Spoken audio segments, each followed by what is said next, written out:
वलगाव ते पूर्णा नगरपर्यंत पूर्ण रस्ता खड्डेमय झाल्यानं प्रशासनाला अनेक वेळा निवेदन देऊन सुद्धा जाग आली नाही असा आरोप स्थानिक नागरिकांनी केला आहे।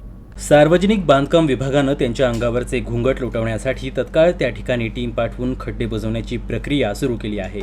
या मार्गावरील खड्डे याआधी बुजवले असते तर असा भीषण अपघात या ठिकाणी घडला नसता।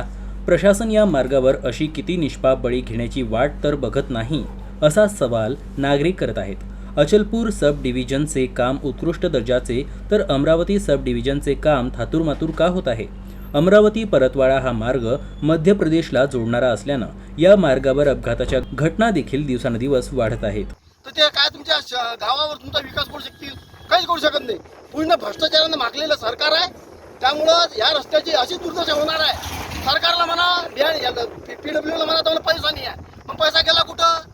सरकार म्हणते आम्ही विकास करून राहिलो, मग कसा विकास? आता टुटला, आता त्या वडिलांना पुढचं आयुष्य जगाचं असं कशा भरोशावर जगाव? सरकारला या रोडवरचे असे जीव गेल्यावर जाग येणार काय? हा सर्वात महत्त्वाचा प्रश्न आहे। आणि एवढा मोठा महामार्ग असल्यावर यावर आतापर्यंत काम का होत नाही? अशी कोणती एजन्सी आहे की एका रोडवर अर्ध्यातून खड्डे पडत नाही, अर्ध्यातून खड्डे पडतात? मग ह्या भ्रष्टाचाराचं सरकार मूळ लावते काय?